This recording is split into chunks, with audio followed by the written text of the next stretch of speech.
लड़की से। लड़की? नहीं, लड़की से तो नहीं किया। यही तो हिंदुस्तान मात खा गया।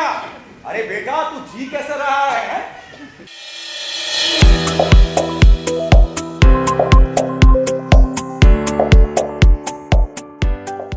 नमस्कार, जय हिंद, वंदे मातरम। आप देख रहे हैं बाबा 9 और मैं आपका दोस्त और होस्ट भूपेंद्र। आपका बहुत बहुत स्वागत करता हूं हमारे चैनल पर। आज हम आपकी मुलाकात कराने वाले हैं एक प्रसिद्ध युवा रंगकर्मी से, तो बात करते हैं उनसे सीधे ही, आपका ज़्यादा समय नहीं लेते हैं। नमस्कार सर। नमस्कार। सबसे पहले तो सर आपका परिचय। मेरा नाम कुशलेश वर्मा है और रंगकर्म के क्षेत्र में बतौर एक्टर मैं पिछले 18 वर्षों से सक्रिय हूँ और एक्टिंग मेरा शौक़ है, प्रोफेशन नहीं है। बाय प्रोफेशन मैं अभी एक प्राइवेट कंपनी में जॉब में हूँ और एक अच्छी टीम के साथ में मैं लगातार रविंद्र मंच पर जयपुर में काम कर रहा हूँ। जयपुर में रविंद्र मंच के अलावा जवाहर कला केंद्र और भी कुछ एसोसिएशंस हैं जहाँ पर हमने परफॉर्म किया है, और जयपुर के अलावा जोधपुर, उदयपुर, कोलकाता, लखनऊ, इन जगहों पर हमारी परफॉर्मेंसेस हो चुकी हैं। सबसे पहले तो मैं चाहूँगा कि आपके नाम के बारे में, कि आपका नाम का अर्थ क्या हुआ? ये बड़ा ही अनकॉमन और यूनिक नेम आप इसको बोल सकते हैं, कुशलेश वर्मा। मुझे भी इसका अगर मैं बात करूं तो अर्थ मालूम नहीं था। जब मैं 30 साल का हो गया, अपनी उम्र में परिपक्वता लाने के साथ साथ मैंने इस नाम के अर्थ की खोजबीन चालू की और मुझे पता चला कि इस नाम का अर्थ होता है सुरक्षित, सेफ़। और ये मुझे किसी की हेल्प नहीं मिली, सिर्फ तो फिर मैंने गूगल से पता किया कि कुशलेश नाम का क्या अर्थ होता है। चलिए, बहुत वाकई में आपका नाम एक यूनिक है। तो मैं सबसे पहले अब आपसे ये जानना चाहूँगा कि थिएटर की आपको किस तरह से आदत लगी, किस तरह से आप इस क्षेत्र में आए? 2007 ये सेम मई का महीना था। विश्व हास्य दिवस आता है इसमें एक, तो उस पर मैं यहाँ एक नाटक देखने आया था। उस नाटक का नाम था चंपाकली का राम रुपैया। तो वैसे तो मैं अपने मतलब जीवन में सिंगर बनना चाहता था, पर किन्हीं परिस्थितियों की वजह से मैं सिंगर नहीं बन पाया।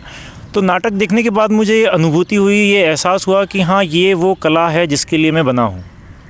तो जिनके साथ मैं देखने आया था और जो मेरे कॉन्टैक्ट्स थे उनको मैंने यूज़ किया कि मैं कहाँ कैसे उस मंच तक पहुँच सकता हूँ, कैसे उसको सीख सकता हूँ। और फिर यहाँ उसके बाद में जून के महीने में एक वर्कशॉप लगाई जाती है 20 से 25 दिन की। वो पहली वर्कशॉप मैंने तब अटेंड की थी। उसके बाद से फिर गैप आ गया, 6-7 महीने तक कोई नाटक नहीं। फिर मुझे वापस से लगा कि यार इसको कैसे कंटिन्यू कर सकते हैं। तो फिर से मैंने जो पुराने साथी थे उनको जगाया, उनसे कांटेक्ट में आया। फिर उसके बाद में मेरा परिचय मेरे गुरु श्री राम साहब पारिक जी से हुआ, जो कि रंगमंच पर लगातार सक्रिय रहते हैं। उनकी टीम में मेरा जुड़ा हुआ 2008 में, और मैं तब से लगातार उनके साथ में साल के 2-3-4 प्रोडक्शन कंटिन्यू कर रहा हूँ। मैं अब उसी को देखना चाहता हूँ जो सारी दुनिया को देखता है। यज्ञ हवन में आहुति डालने के बजाय मैं दाल में जीरे का छौंका लगा रहा हूँ। पूजा भूलकर दिन रात पेट पूजा में लगा रहता हूँ। तो किस तरीके से मैनेज करते हैं, क्योंकि एक रंगकर्मियों के साथ साथ आप अपना प्राइवेट जॉब भी करते हैं, परिवार भी देखते हैं, तो कैसे मैनेज करते हैं? देखिए, अगर आप बात कर रहे हैं परिवार की, पालन पोषण की, अपनी जिम्मेदारियों की, तो वो हर इंसान करता है। ऐसा इस दुनिया में कोई इंसान नहीं है जो जीवन यापन के लिए नौकरी नहीं करता, बिज़नेस नहीं करता, काम धंधा नहीं करता। लेकिन उसके अलावा आपने अपने जीवन में अपनी संतुष्टि के लिए, सेल्फ सेटिस्फेक्शन के लिए क्या किया? जैसे कोई सिंगर है तो सिंगर आप देखेंगे, मोस्टली सिंगर आपको बाय प्रोफेशन सिंगर मिलेंगे, शौकिया कोई भी सिंगर नहीं मिलेगा। और हमारा जो फील्ड है इसमें आपको मैक्सिमम लोग जो मिलेंगे वो बतौर मतलब शौक़ रखने वाले लोग ज़्यादा मिलेंगे, क्योंकि इस फील्ड का एक कह सकते हैं कि एक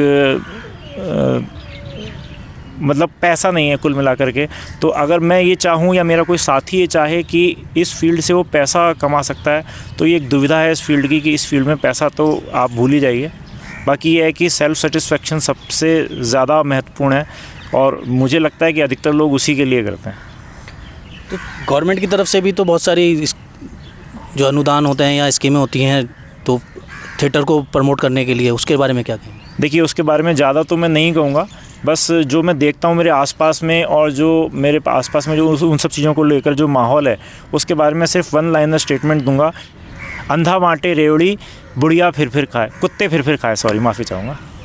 सही कह रहे हैं बिल्कुल आप, ये आप इस लाइन से हैं। तो सर साथ ही साथ मैं चाहूँगा कि आप अपने जो जीवन है उसमें आप थिएटर कर रहे हैं लगातार 2007 से, आप बता रहे हैं जैसा कि, तो परिवार की तरफ से आपको कोई परेशानी या कोई तकलीफ़? परिवार की तरफ से कोई परेशानी तो नहीं आती है, उल्टा सपोर्ट मिलता है कि जैसे मेरी फैमिली में सबको पता है, मेरी मम्मी को पता है, मेरी वाइफ को पता है कि एक्स डेट पर इनका प्ले है या नाटक है, परफॉर्मेंस है, तो उस डेट से एक वीक पहले मेरा रिक्वेस्ट रहता है कि मुझे अननेसेसरी डिस्टर्ब ना किया जाए, क्योंकि मेरा पूरा फोकस मेरी परफॉर्मेंस पे होता है। तो मेरे घर वाले मुझे उन 7 दिनों के लिए फुल सपोर्ट करते हैं। उन 7 दिनों में मैं अपने लिए स्पेशली 1 से 1.5 घंटा डेली निकालता हूँ, मेरी स्क्रिप्ट को पढ़ता हूँ, मेरे डायलॉग्स की अलग से कमरा बंद करके रिहर्सल करता हूँ, छत पे जा कर के एकांत में रिहर्सल करता हूँ। मेरे परिवार वाले जो डेली के रूटीन काम होते हैं, जैसे बाज़ार से सब्ज़ी लानी है, घर के काम निपटाने हैं, आटा पिसवा कर लाना, उस चीज़ के लिए उन 7 दिनों में मुझे कोई डिस्टर्बेंस नहीं मिलता है घर की तरफ से। नटखट बंसी वाले गोकुल के राजा, मेरी अखियां तरस गई अब तो आजा। ओ बाल ब्रह्मचारी, क्या हो रहा है? सो रहा हूँ। होल्ड, ये निषिद्ध क्षेत्र है, प्रोहिबिटेड एरिया। चलो यहाँ से, अपने कमरे में चलो। पिताजी, मेरे कमरे में माँ जी सोने जा रही हैं। बेटा, तुम अपनी माँ जी के कमरे में नहीं बल्कि अपनी पत्नी के कमरे में सोने जा रहे हो। तुम्हारा कमरा वही है। तो आप इस रंगमंच को किस तरीके से आगे प्रमोट कर रहे हैं कि जो लोग इससे ज़्यादा से ज़्यादा जुड़ाव कैसे महसूस करें? देखिए, एक जो बहुत ही इम्पॉर्टेंट चीज़ है जिसकी मुझे कमी महसूस होती है, ब्रांडिंग की, मार्केटिंग की। आज हम एक बहुत अच्छी परफॉर्मेंस, एक बहुत अच्छा नाटक तैयार तो कर लेते हैं, लेकिन वो लोगों तक नहीं पहुंच पाता। और पिछले कुछ समय से मैं देख रहा हूँ कि सोशल मीडिया के थ्रू हम लोगों तक उसको पहुँचाने की कोशिश कर रहे हैं, पर फिर भी हमें जो सफलता जो हम एक्सपेक्ट करते हैं वो नहीं मिल पाई है हमको। जैसे अगर मैं बात करूँ, कुछ लोगों को तो जयपुर में पता ही नहीं है कि रंगमंच जैसी भी कोई एक्टिविटी या कोई मतलब यहाँ पर कुछ होता है। कुछ लोगों को ये भी नहीं पता कि रंगमंच यहाँ पर बने हुए हैं, 2 रंगमंच हैं, बड़े बड़े जवाहर कला केंद्र है, रविंद्र मंच है। यहाँ पर आकर आप अच्छी परफॉर्मेंस, अच्छे नाटक, प्ले देख सकते हैं। लोगों को पता ही नहीं, इसके बारे में कुछ अवेयरनेस ही नहीं है। हाँ, इसी का अगर मैं आपको दूसरा पहलू दिखाऊँ, जैसे यहाँ पर एक अभी थोड़े टाइम पहले फेस्टिवल हुआ था जिसमें अनुपम खेर का एक नाटक हुआ था। उसके लिए लोग पागल हो गए थे प्ले देखने के लिए। क्यों? क्योंकि वो एक सेलिब्रिटी का प्ले था। और मैं आपको ये दावा कर रहा हूँ कि यहाँ पर जो प्ले होते हैं, जो नाटक होते हैं, उसमें ऐसा नहीं है कि सारे नाटक यहाँ पे बेकार होते हैं कि आप देखने लायक नहीं है या देख नहीं सकते। अच्छे नाटक होते हैं, ऐसे भी नाटक होते हैं जो आपको बिल्कुल आप सिनेमा से कंपेयर कर सकते हैं। जब आप नाटक देखने बैठेंगे तो आप स्टेज से अपनी नज़र नहीं हटा सकते। इस तरीके के नाटक भी यहाँ होते हैं। तो ये एक बहुत बड़ी दुविधा है एक रंगकर्मी के जीवन में, पूरे रंगकर्म में ये बहुत बड़ा। कई बार हम लोग जब नाटक कर रहे होते हैं, हम देखते हैं सामने ऑडियंस में 20-25 लोग बैठे हैं, 50 लोग बैठे हैं, तो मन ऊब जाता है उन सब चीज़ों को देख कर के, लगता है कि हम क्यों कर रहे हैं। ये एक बहुत बड़ी दुविधा है जीवन में। तो इस जो भ्रमित फैली हुई है उसको दूर करने के लिए क्या कर रहे हैं आप? जैसे मैंने आपको बताया ना कि हम लोग अभी जैसे सभी रंगकर्मी सोशल मीडिया का सहारा ले रहे हैं, उसको उसकी मार्केटिंग के लिए कह सकते हैं, आपको उसको प्रचलित करने के लिए कह सकते हैं। बाकी सरकार को, जैसे कि अगर मान लीजिए कोई नाटक है, अगर उसका न्यूज़पेपर के थ्रू ऐड देना चाहें या उसका प्रमोशन करना चाहें, तो गवर्नमेंट को उस चीज़ के लिए सपोर्ट करना चाहिए, उसकी न्यूज़ अच्छे से लगे, उसका विज्ञापन जो सबसे कम रेट्स होती हैं गवर्नमेंट की तरफ से उससे आए, ताकि वो चीज़ पब्लिक तक पहुंच पाए और पब्लिक उसका बेनिफिट ले सके। तो जो आप लोग नाटक करते हैं, रंगमंच करते हैं, तो उसमें सिर्फ एक मनोरंजन का ही साधन रहता है या उसके थ्रू कोई सोशल अवेयरनेस या मैसेज भी जाते हैं? सर, नाटक करने की पहली जिम्मेदारी तो यही होती है कि हम लोग एक संदेश जनता तक पहुंचा सकें, और उसके बारे में मैं आपको एक वन लाइनर स्टेटमेंट यही होगा, हम आईना हैं, दिखाएंगे दाग चेहरों के, जिन्हें परेशानी हो वो सामने से हट जाएं। बहुत बहुत धन्यवाद आपका जो हमारे लिए समय निकाला। धन्यवाद। तो ये थे हमारे साथ युवा रंगकर्मी जिनको आपने भी सुना, और थिएटर एक ऐसी कला है, रंगमंच एक ऐसी कला है जो इंसान को सिर्फ रंगमंच या नाटक करना ही नहीं सिखाती, उसके व्यक्तित्व को निखारती है। असल में रंगमंच वही है। तो आगे मेरे साथ बने रहें। आज के लिए इतना ही।